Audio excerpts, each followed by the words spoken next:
শিলা, তোমার কি মনে হয়? পৃথিবীর সৃষ্টি হয়েছে ভালোবাসা দিয়ে। অ্যাকচুয়ালি ভালোবাসা ছাড়া আমরা কোনো কিছু কল্পনাই করতে পারি না। যদিও ভালোবাসার ধরন অনেক রকম, তারপর এক একজনের ভালোবাসার শ্রদ্ধাবোধ, এক একজনের রেসপেক্ট এক এক রকম হয়ে থাকে, কিন্তু ভালোবাসা চির অমর। আচ্ছা, যারা শিরিন শিলাকে শুধুমাত্র একজন চিত্রনায়িকা হিসেবে জানেন তাদের জন্য বলছি, শিরিন শিলা কিন্তু রূপগঞ্জের মেয়ে। রূপগঞ্জে যারা আছে একটা কি তালি হবে নাকি? ও আচ্ছা, রূপগঞ্জের হলে তালি, না হলে কি গালি? আচ্ছা, আমিও আজকে থেকে রূপগঞ্জের মেয়ে, একটা তালি দিন প্লিজ। ইমন হবে নাকি রূপগঞ্জের ছেলে? আসসালামু আলাইকুম।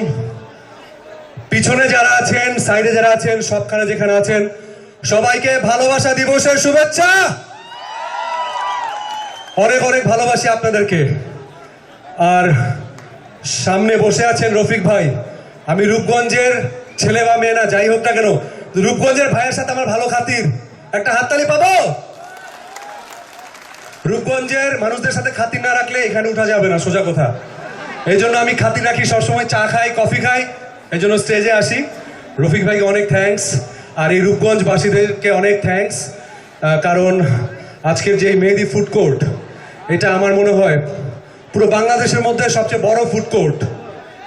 এবং এইখানে কিন্তু একের পর এক প্রোগ্রাম হয়েই যাচ্ছে আপনাদের জন্য বিভিন্ন দিবসে। আজকে ভালোবাসা দিবসে এই যে আয়োজন, এই আয়োজনে ওই যে ফেরদৌস ভাই নাচলো, আমাদের মৌসুমী আপু নাচলো, আমরা নাচলাম, অনেকেই নাচলো, আরো ধামাকা আছে। তো সবাই শুধুমাত্র আমরা কিন্তু মেহেদি ফুড কোর্ট এবং রফিক ভাইয়ের জন্য এসেছি।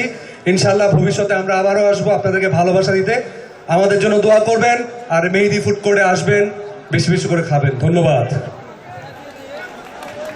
অনেক অনেক ধন্যবাদ। নিজেরা কম খেয়ে ডায়েট করে মানুষকে বেশি খাওয়ার মানে পরামর্শ দিচ্ছ, তাই না?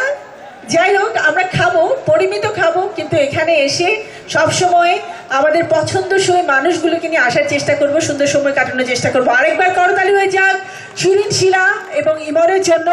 অসংখ্য ধন্যবাদ দুজনকেই, বসন্ত এবং ভালোবাসার অনেক অনেক শুভেচ্ছা।